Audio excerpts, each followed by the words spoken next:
Okay, Daniel's 10. This is where we will now be studying. And this is where I will be also discussing and trying to prove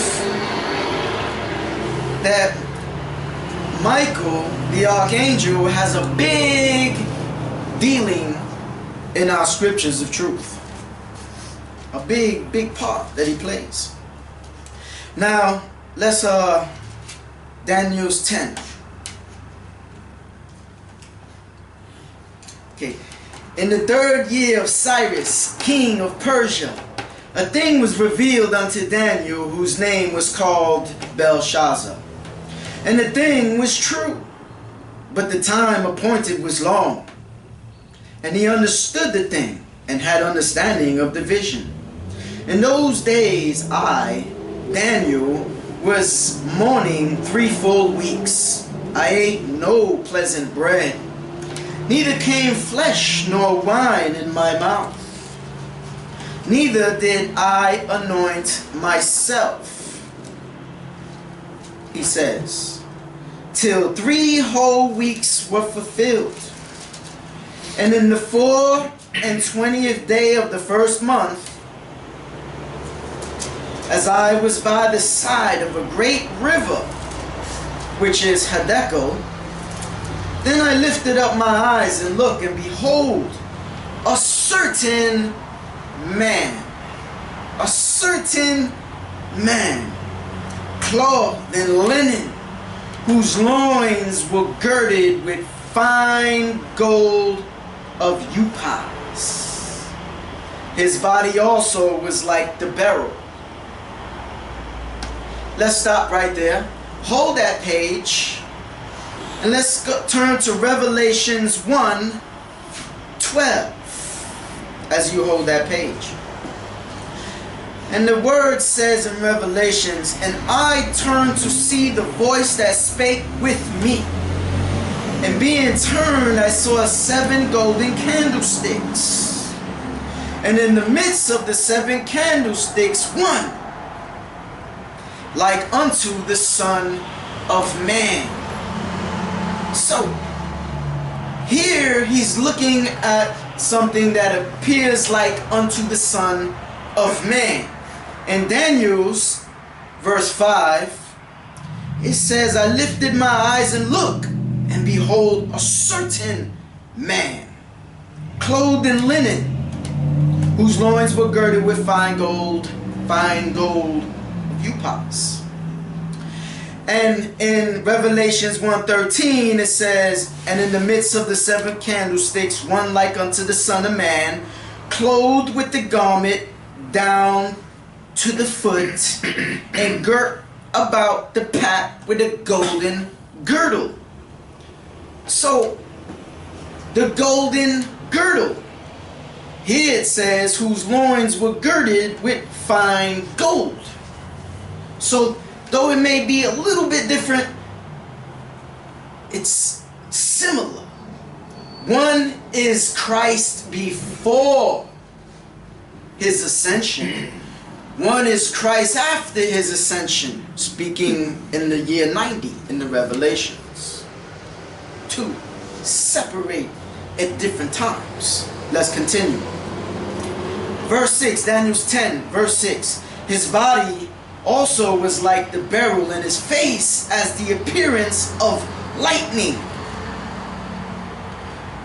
In verse Revelations 1:14, his head, and his hair was white. So when it says white, it's similar to, and his face as the appearance of lightning. White. And not only was his head and his hair white, but it was white as snow. It says as snow, just like wool. Like wool is white. When you see a sheep, you see a goat, you see white. You think white when you think of sheep, white. So it's white like a sheep. White as snow, it says.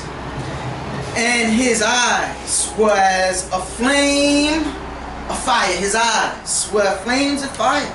And here it says in Daniel's 10 verse 6, and his eyes as lamps of fire. His eyes like lamps of fire, and his arms and his feet in the color of polished brass.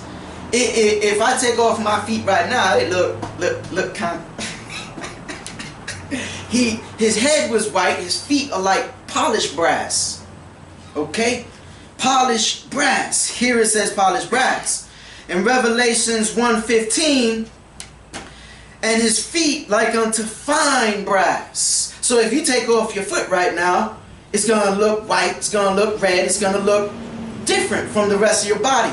Like a little goldish color maybe. Okay? Here it's saying that his feet were like fine brass. In Daniel 10:6, it says his feet was like the color of polished brass.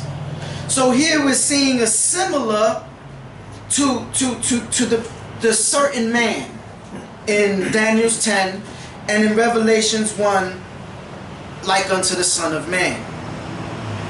And it says, and his voice as the sound of many waters in Revelations 1:15, and in Daniel 10 verse 6, and it says, and his voice of his words like the voice of a multitude. So there's a similarity.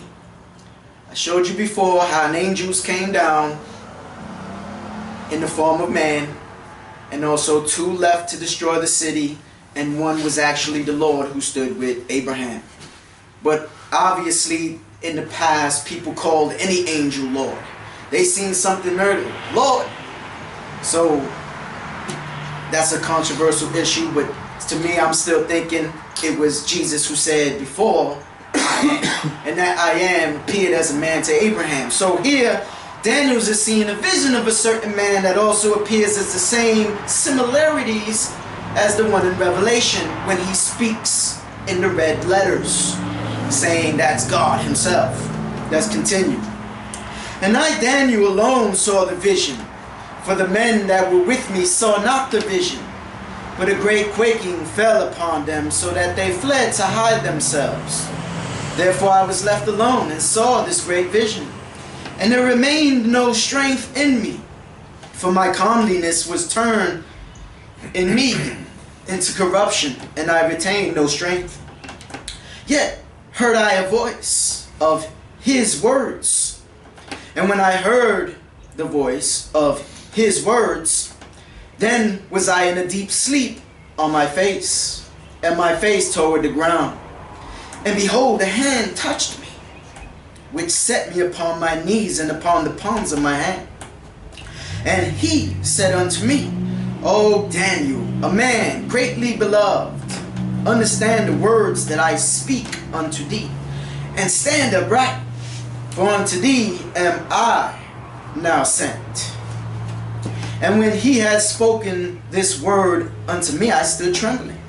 Then said he unto me, Fear not, Daniel, for from the first day that thou didst set thine heart to understand, and to chasten thyself before thy God, thy words were heard, and I am come for thy words. But the prince of the kingdom of Persia withstood me 21 days. Now, we see here an angelic being talking to Daniel. This angelic being is referenced as God. However you want to prescribe it. To me, it's Christ talking to him. And he's saying, the prince of the kingdom of Persia withstood me 21 days. So this is a spiritual battle in Persia going on that they're fighting. A spiritual battle. There was times when the angel of the Lord came down and smote 185,000 Assyrians in one night. Murked them all. But here he's saying the prince of the king of Persia I've been fighting with for 21 days. So there's a battle, a war going on right now. Spiritual war. And he says below, Michael, one of the chief princesses came to help me. And I remained there with the king of Persia. So now we see 2 different entities, 2 different beings being mentioned. We got this entity of Christ in the pre-incarnate state before he was born in the flesh. And then we also got him also mentioning of Michael, another angel, who has also armies and angels that back him up, because he's only one of the chief princesses, and there must be many out there, and the armies of heaven and all those good things. And I remained there with the king of Persia. Now I am come to make thee understand what shall befall thy people in the later days, for yet the vision is for many days. And when he has spoken such words to me, I set my face toward the ground and became dumb. And behold, one like the similitude of the sons of men touched my lips.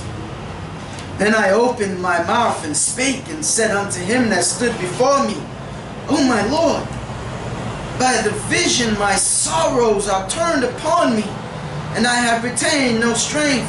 For how can the servant of this, my Lord, talk with this, my Lord? For as for me, straightway there remain no strength in me, neither is there breath left in me. Then there came again and touched me one like the appearance of a man, and he strengthened me and said, O man, greatly beloved, fear not. Peace be unto thee. Be strong. Yeah, be strong. And when he had spoken unto me, I was strengthened and said, let my Lord speak. He says, for thou hast strengthened me. Then said he, knowest thou wherefore I come unto thee? And now will I return to fight with the princess of Persia.